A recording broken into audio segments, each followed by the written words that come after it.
The Indo-Pacific theater is defined by a single, inescapable geographic reality: distance.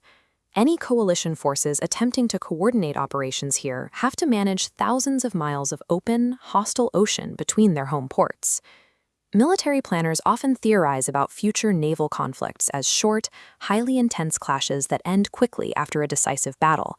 But the history of actual warfare rarely cooperates with that kind of optimism. Recent global conflicts show us a clear pattern. Large-scale fighting almost always devolves into grueling standoffs that drag on for years. When naval warfare stretches over months or years, survival stops being simply about who has the most advanced missiles. It becomes a pure test of endurance. A fleet can only fight as long as it has a continuous stream of fuel, replacement parts, and fresh ammunition. Winning a war in the Pacific requires outlasting your enemy's logistics. Imagine a coalition of Indian, Japanese, and Australian navies successfully holding a unified defensive line in the South China Sea. Now, an Indian or Australian frigate, a fast, maneuverable surface warship, takes critical battle damage. Its radar is knocked offline, and it burns through its missile stockpile to survive. It needs immediate refitting. Under the current architecture, that damaged ship cannot stop at the nearest Allied dock. Requiring proprietary parts, it must limp thousands of miles back to Mumbai or Sydney. This journey removes a vital asset from the fight for weeks, awaiting specialized domestic components. Allied nations currently sail isolated fleets. Because their hardware doesn't mix, their supply chains are entirely cut off from each other, creating a fatal vulnerability in any long-term war of attrition. Japan is proposing a highly unorthodox solution to this geographic problem. They are offering to export the blueprints of their most closely guarded naval technology. Following a multi-billion-dollar pact to provide ship designs to Australia, Japan has now offered India the complete design for its Mogami-class stealth frigate.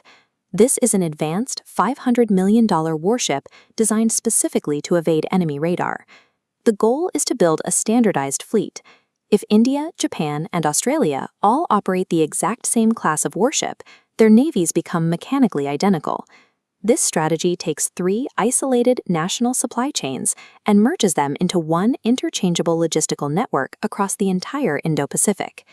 Japan is attempting to hardwire a multinational alliance together from the ground up, using shared engineering to force cooperation.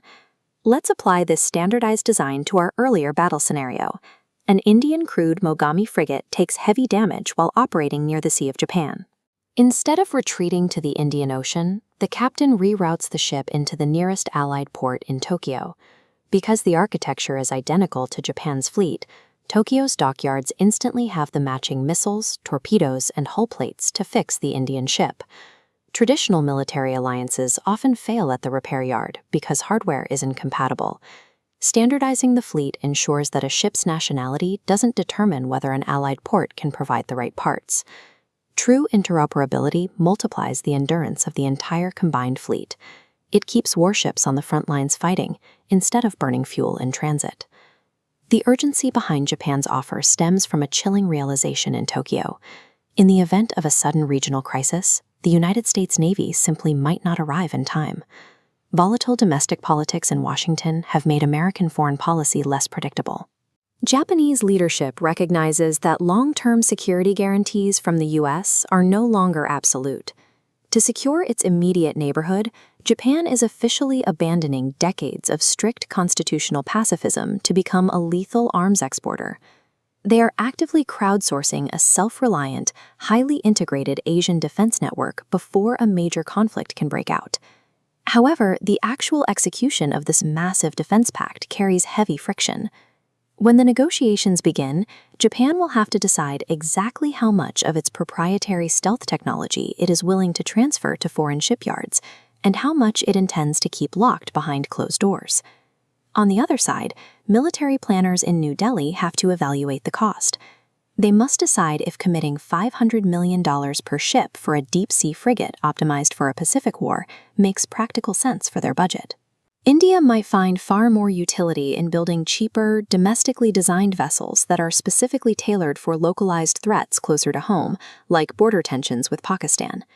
India's decision on this specific deal reflects a broader shift. Instead of waiting for a global superpower to arrive, regional powers are beginning to build their own interlocking security networks. If you value clarity over chaos, explore more on Clear Lens X.